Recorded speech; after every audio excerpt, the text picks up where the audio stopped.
Engaged na ang celebrity athlete na si Michelle Gumabaw sa boyfriend niyang PBA coach na si Aldo Panlilio. Ang good news ay ibinida mismo ni Michelle sa Instagram kalakip ang sweet pictures nila ni Aldo.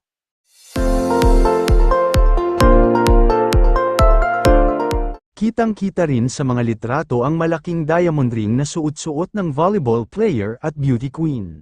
Wala pang detalye sa upcoming wedding ng dalawa. Pero heto ang caption ni Michelle sa post, "A to Infinity with you."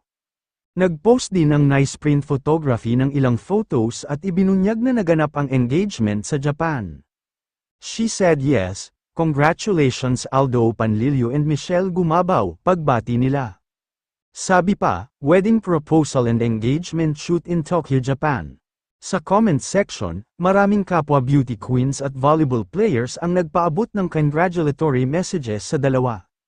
Kabilang na riyan sina Catriona Gray, Atisha Manalo, Jem Ferrer, Risa Sato, Michelle Morente, at marami pang iba.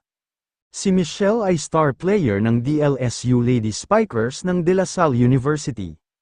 Siya ang two-time best blocker ng University Athletic Association of the Philippines Season 73 at 74, at naging Finals Most Valuable Player siya noong UAAP Season 75.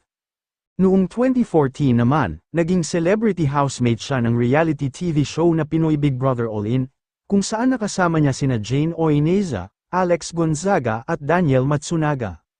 Pagkatapos niyan ay sumali siya sa Binibining Pilipinas 2018 at nakuha niya ang titulong Binibining Pilipinas Globe 2018, siya ang inilaban sa international pageant na Miss Globe 2018 kung saan nagtapos siya sa top 15, itinuloy niya ang kanyang pageant journey at sumali sa Miss Universe Philippines 2020 at siya ang itinanghal na second runner-up.